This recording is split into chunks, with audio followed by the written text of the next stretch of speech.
Naslednji program so omogočili prijatelji in sodelavci misionarske skupine Joyce Meyer. Mi nismo niti približno tako prizadeti, ko se kaj zgodi komu drugemu, kot takrat, ko se zgodi nam. Če se zgodi komu drugemu, svetujemo, kako bi moral bolj zaupati v Boga. Če se zgodi nam, pa mislimo, kako se lahko meni kaj takega zgodi. Zakaj? Zaradi duha. Kajti mi smo tako čudoviti, da se kaj takšnega nam pač ne bi smelo zgoditi.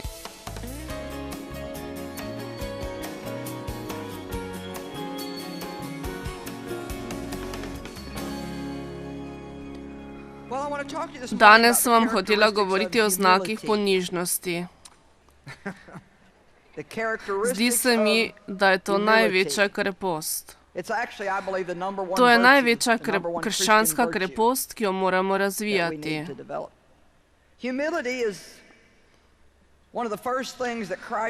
O ponižnosti govori Kristus najprej o sebi. V Matejevem evangeliju 11. poglavje 28. do 30. vrstica, ko govori: Pridite k meni vsi, ki ste utrujeni in obteženi, in jaz vam bom dal počitek. Vzemite nase moj jarem in učite se od mene, ker sem krotak in v srcu ponižen. In našli boste počitek svojim dušam. Jezus nadaljuje, da je blag, mil, skromen, usmiljen, ne pa strog, oster, rezek in vsiljiv. Lahko vidimo značajske značilnosti, kot sta blagost in milina, ki sta tako čudoviti. Nimam rada, ko so okrog mene ljudje, ki so strogi, ostri, rezki in vsiljivi, ki jim nikoli ni ničesar dovolj. Sama sem bila nekoč ena izmed njih. Doma sem odraščala z očetom, ki je bil nekaj takšnega. Težko je biti obkrožen z ljudmi, ki jih ne morete nikoli osrečiti, ki so strogi, ostri, rezki in vsiljivi. Jezus je rekel, jaz nisem takšen, jaz sem blag, mil, skromen, ljubezniv in prizanesljiv. On nadaljuje, učite se od mene, ker sem iz srca ponižen. Lahko rečemo, da greh izvira iz enega samega začetka in to je ponos. Ponos je tisti neodvisni duh, ki želi delati svoje stvari neodvisno od vsake oblasti ali kakršnekoli usmeritve. Ponižnost pomeni svobodo od ponosa in domišljavosti ter skromno spoštovanje vaših lastnih besed. To ne pomeni, da o sebi mislite na skromen način, pomeni pa, da ste zelo pazljivi in da ne mislite, da ste boljši kot drugi. S tem dobite zmožnost, da storite to, kar ste zmožni storiti. Spoznati morate, da vse, kar lahko naredite v redu, je Božji dar in njegov blagoslov. Če lahko storite več in ste bolj nadarjeni, bi morali biti bolj ponižni. Morali bi biti presenečeni, da vam je Bog namenil toliko darov. Kar navadno vidite, pa je prav nasprotno. Več kot ljudje morajo storiti, bolj naduti postanejo in bolj polni sami sebe. Potem gledajo zviška na druge ljudi. Sveto pismo pravi: bodite ponižni v Gospodovi mogočni roki, kajti ob času vas bo sam povišal. To je nekaj, kar se moramo naučiti. Moja misel je, da če se vi sami ne poničate, vas bo Kristus naučil ponižnosti. Verjemite, laže je, če se sami ponižate, kot da to stori Bog. Nekateri izmed vas natančno veste, kaj mislim. Ponos je označen kot pretirano merilo za samospoštovanje. Pomeni nerazumen pojem premoči v nadarjenosti, lepoti, bogastvu in položaju v družbi. Tu je največja težava s ponosom. Hočem vam nekaj povedati. Kdor se ponaša s praznimi stvarmi, se oddaljuje od drugih in jih prezira.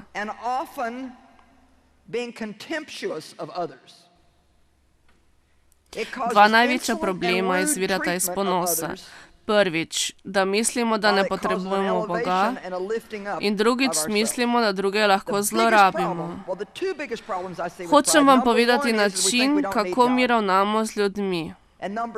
Zame je Jezus zelo osebno.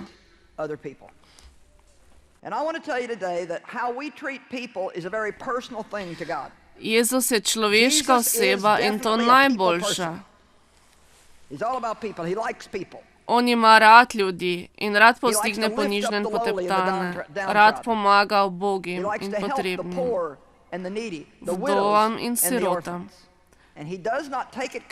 On ne vidi rad, da nekdo na višjem položaju zlorabi nekoga drugega samo zato, ker mislijo, da to lahko storijo.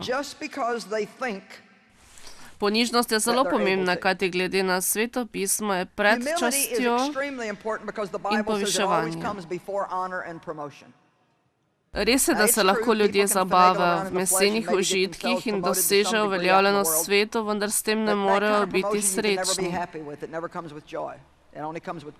Nikoli ni s tem tudi veselja, vedno prihaja z bremenom. Morate se zavedati, da so slavni in uveljavljeni ljudje neprestano pod pritiskom in z veliko stopnjo samomorov. Velikokrat so vpleteni v odvisnost od drog, alkohola, raznih poživil, njihovo življenje ne funkcionira. Resnična uveljavljenost pa pride od Boga. Resnična uveljavljenost pride od Boga. Bolje je, da upamo, da ne postavimo sebe kam, ampak se preko Boga naučimo uveljaviti sami sebe. Kam se sam postaviš, se moraš tudi obdržati. Če pa te Bog postavi, potem vas On tudi obdrži. Kdor je ponižen, čaka na Boga, da stori to, kar je treba storiti. Ni mu treba, da razdaja svoje meso, da bi se stvari zgodile. Prava ponižnost prinese čast in uveljavitev. Kakor lahko beremo v pregovorih, Bog sovraži ponos. Sovraži 7 stvari, zdraha je zanj nagnusna. Kadar smo sitni, prepirljivi ali iščemo zdrahe med ljudmi, namesto da bi iskali pomiritev in spravo, potem je to za Boga gnusoba. Navedeno je 6 stvari, ki jih sovraži, in ena izmed njih je ponos, nekaj, kar zadeva usta in govor. Tisti, ki imajo težavo s ponosom, vedno govorijo preveč in ob nepravem času. Moramo se naučiti biti ponižni, moramo se naučiti, kako prepoznati ponos in kako prepoznati ponižnost.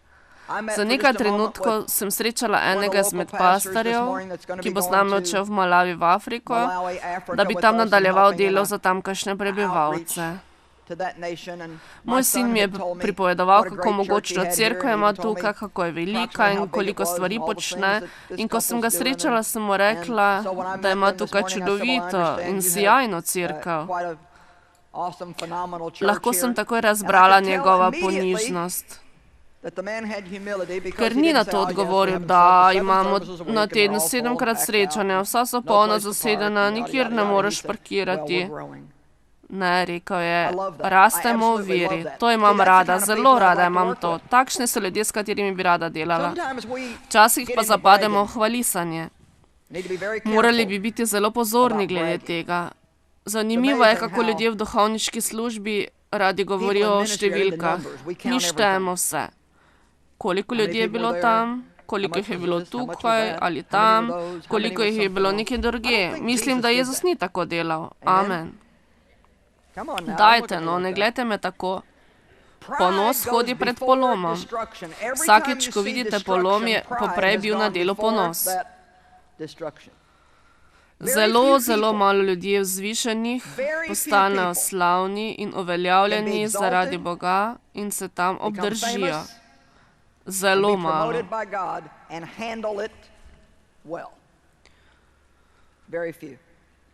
To je eden izmed razlogov, zakaj je sveti Pavel rekel, da naj ne postavljajo novih spreobrnjencev na vodilna mesta. Kajti, če to storite, potem mu postavite dodatno težavo, saj nima zrelosti, da bi to speljal. Sami sebi naredite težavo, ker neizkušeni dela neumne stvari. Včasih smo v iskanju novih moči, ki bi nam pomagale v duhovni službi ali v biznisu, tako obupani, da sprejmemo vsakogar, ki pokaže malo nadarjenosti v tej smeri. Mi pa moramo zagotoviti, da imajo ljudje osebnost. Veliko ljudi ima dar, ki jih bo nekam pripeljal, vendar pa ne dovolj močnega karakterja, da bi to obdržali. Naveličena sem gledati igralce, ki padajo kot zvezdni utrinki s poletnega neba. Prenehati s krščanstvom je slabo znamenje.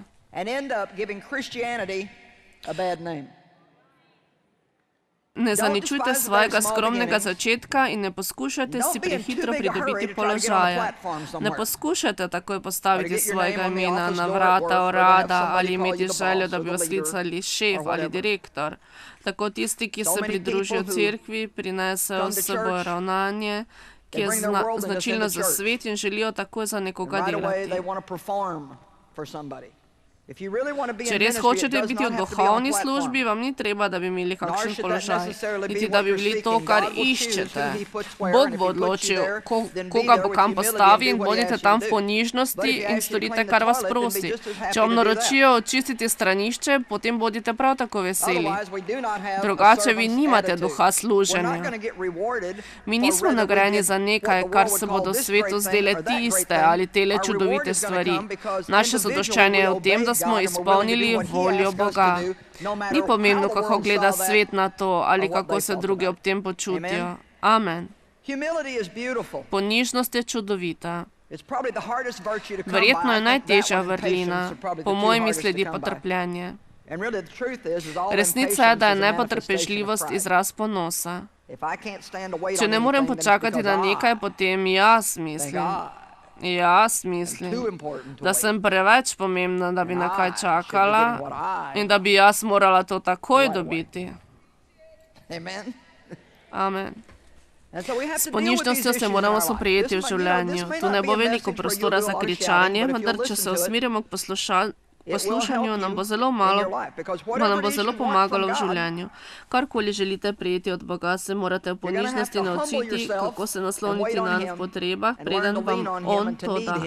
Ko to prejmete, je bolje za vas, da obdržite še bolj ponižno držanje in imate v časti vse ljudi okrog vas, ko Bog dela po vas. Rada imam, kar je napisano v Timoteju 3:6 vrstica, ko govori o teh novih spreobrnjencih. Moram vam prebrati, ker je zares zanimivo. Ne sme biti novokrščenec, da se ne bi prevzel in zapadel v hudičevi obsodbi, kajti drugače bo razvil omamljeno stanje razuma kot rezultat ponosa. Zasenčila ga bo domišljavost in samoljubje in bo zaradi tega padel v hudičevo obsodbo. Hoče reči, da bo omamljen s ponosom. Še več, da se bo lahko lotil nepravih stvari.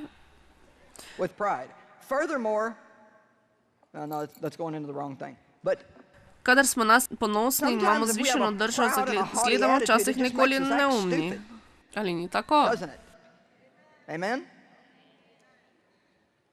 Svetopismo govori o vsake vrste voditeljih, ki propadajo. Zame ni nič slabšega kot voditelji, ki propadajo. Voditelji so različnih vrst. Starši, vi imate veliko odgovornost, da naučite svoje otroke ponižnosti. Ko se motite, jim to tudi priznajte. Če jih obtožite in potem izveste nasprotno, potem jim priznajte zmoto. Najboljši način ponižnosti je, ko postanete zelo domači z izrekom, da vam je žal. Če imate vedno prav, potem je stvar precenjena. Zanimivo je naše obnašanje, ko občutimo, da imamo vedno prav. Kakšno vrednost ima to na koncu? Starši, kažite se ponižni svojim otrokom. Če imate kakršnokoli oblast, potem vodite ljudi v ponižnosti. Bodite zelo previdni s hvalisanjem ali bahanjem. V 1. Samuelovi knjigi beremo, da je Savel začel z Bogom. Boga je mazilil za kralja in on mu je tudi vzel kraljestvo, ker je imel zvišeno držo in ni poslušal Boga. Savel ni napravil tega, kar mu je Bog naročil. Ponižna oseba ima strah in spoštovanje do Boga. Vi ne boste storili tega, kar Bog noče, da bi storili, kajti vi se zavedate, da je On Bog in ne vi. Tako vi nimate napačnega strahu do Boga, ampak strahu spoštovanje.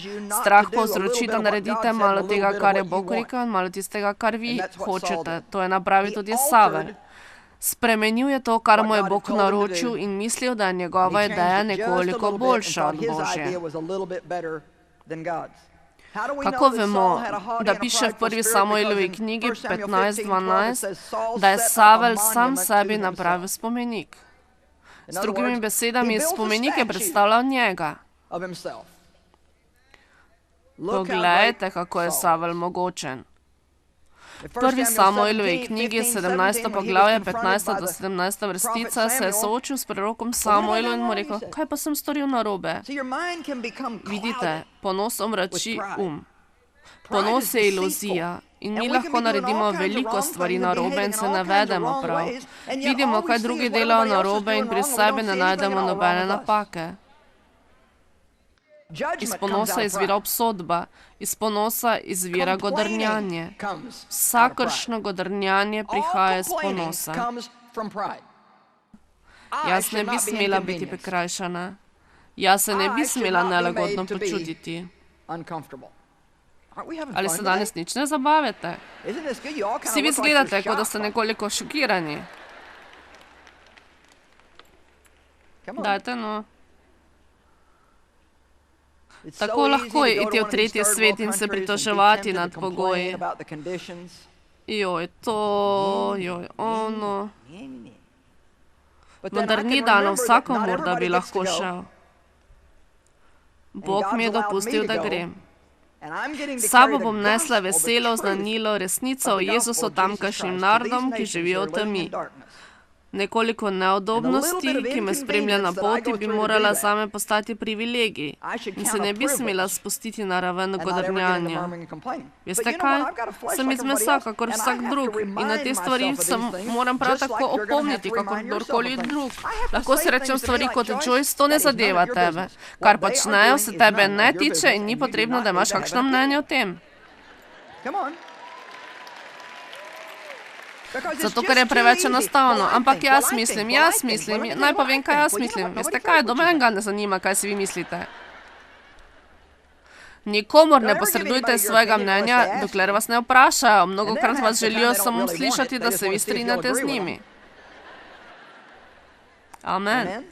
Jaz mislim. Presenetljivo je, kako hočemo nadzorovati življenja drugih.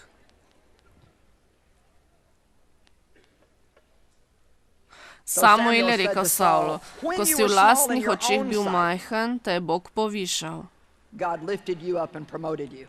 Vidite, on je takrat imel pravo držo in ponižnost, ki mu je prinesla napredovanje in čast. Nedolgo zatem pa si je sam postavil spomenik.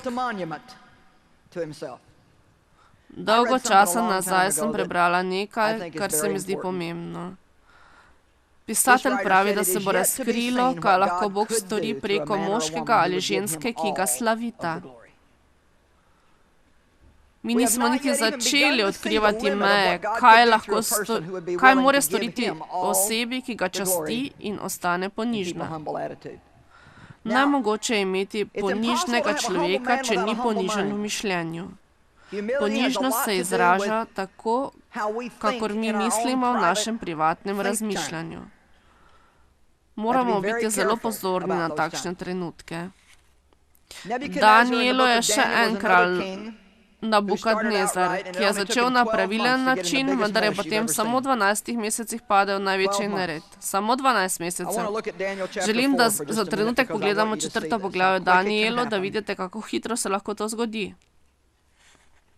Ko vas Bog poviša, pa naj se pozna pri plači ali na novem delovnem mestu ali čemerkoli, si zagotovite neprestano zahvaljevanje Bogu.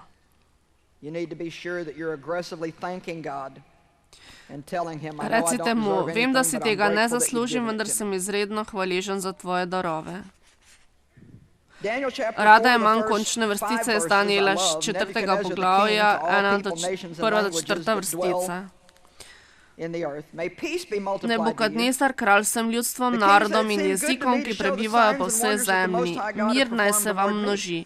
Zdi se mi primirno, da oznanjam znamenja in čudeže, ki jih je Bog najvišji storil pri meni. Kako velika so njegova znamenja, kako mogočni so njegovi čudeži. Njegovo kraljestvo je večno in gospodstvo traja od roda do roda. Koliko izmed vas se zaveda, kdo dobi tukaj slavo, Bog ali ne? Njegovo kraljestvo se razteza do kraja zemlje in jaz, Nebukadnezar, sem bil doma pri počitku v svoji palači in sem bil uspešen. Rada imam to. Dokler je imel pravo držo in je Bogu dajal slavo, je imel duševni mir in je bil uspešen. Bog bo zelo srečen, če vam bo lahko dajal več in več, samo če se boste uspeli obdržati. Prejemanje na račun ponižne drže. Če dobimo blagoslov od Boga in se ne ozremo na ljudi, ki imajo manj kakor mi, je nekaj narobe. Božji duh nas zahteva, da skrbimo za tiste, ki so manj srečni kakor mi. Če tega ne storimo, je problem z našo krščansko držo, ali, kakor je nekdo zapisal v svoji knjigi, da je neka luknja v našem evangeliju.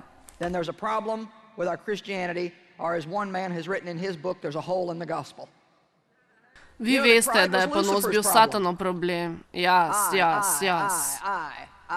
Zadnjič smo videli, da je bil tudi Salomonov problem. Samo zase.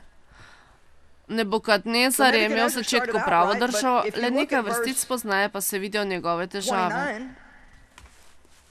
Ob koncu 12 mesecev se je sprehajal po kraljevem dvoru v Babilonu in je spregovoril ter rekel, ali ni to veliki Babilon, ki sem si ga jaz sezidal za kraljevsko prebivališče v moči svojega bogatstva in slavo svojega veličastva. Pred 12 meseci je bil na prvem mestu Bog, sedaj pa on sam. Še je bila tista beseda v kraljevih ustih, pa je prišel glas neba. Tebi, o kralj Nebukadnezar, se pravi, kraljestvo ti je odvzeto.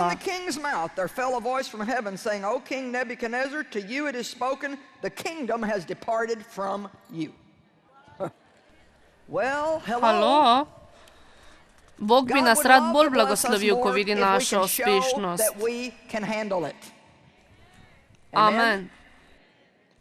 Dobra novica je, da si lahko pomoremo.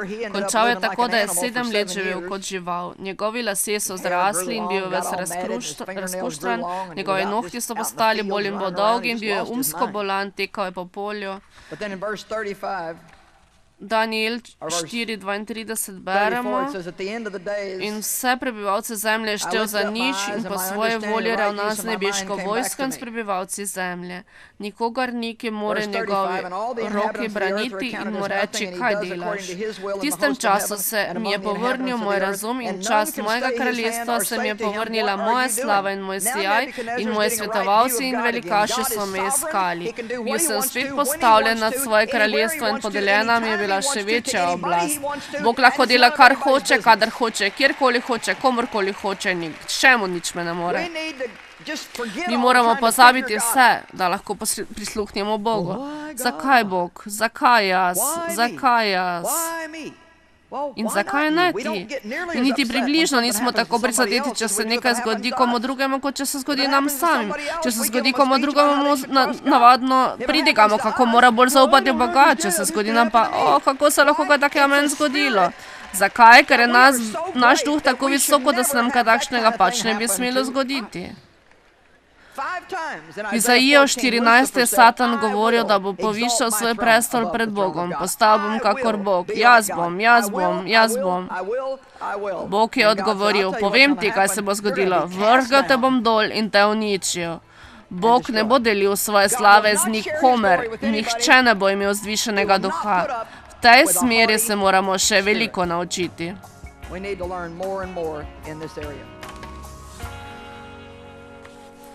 Ponižnost je tista čudovita krepost, ki je na prvem mestu in o kateri bomo govorili pozneje.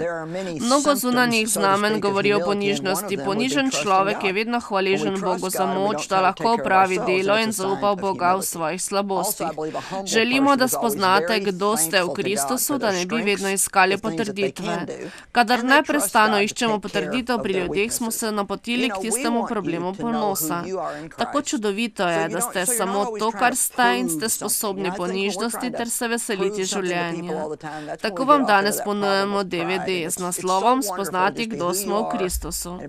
Mislim, da ni samo pomembno poznati Boga, ampak se zavedati, kdo smo v Kristusu. Vem, da bo to blagoslov za vas. Če poznate koga, ki se bori z negotovostjo, strahom ali ima mnogo problemov, ker ne pozna, kdo je v Kristusu. Kako čudovito darilo bi bilo, da se podpre z Božjo besedo. Zagotovite se. Zagotovite si, da ga takoj naročite in začnete poslušati in tako se boste veselili življenja, saj je Jezus za nas umrl in vstal.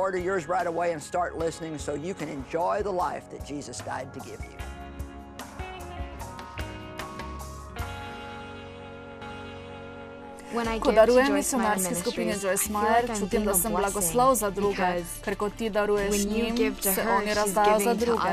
Nekdo mora plačati, da se oddaje posname, predvajajo, da se lahko natisnejo knjige, ki jih beremo in se toliko iz njih naučimo. Če ti daruješ njim, v resnici daruješ vsem, mnogim ljudem po vsem svetu. Biti partner misionarske skupine Joyce Meyer je zame priložnost povrniti za dobroto. Ti si tu. Pomenite nam več, kot si lahko predstavljate. Cenimo vas in se zahvaljujemo vsem prijateljem in sodelavcem misionarske skupine Joyce Meyer, da nam omogočajo naše poslanstvo po vsem svetu. Skupaj hranimo lačne, oblačimo uboge in oznanjamo Gospodovo besedo mnogim narodom.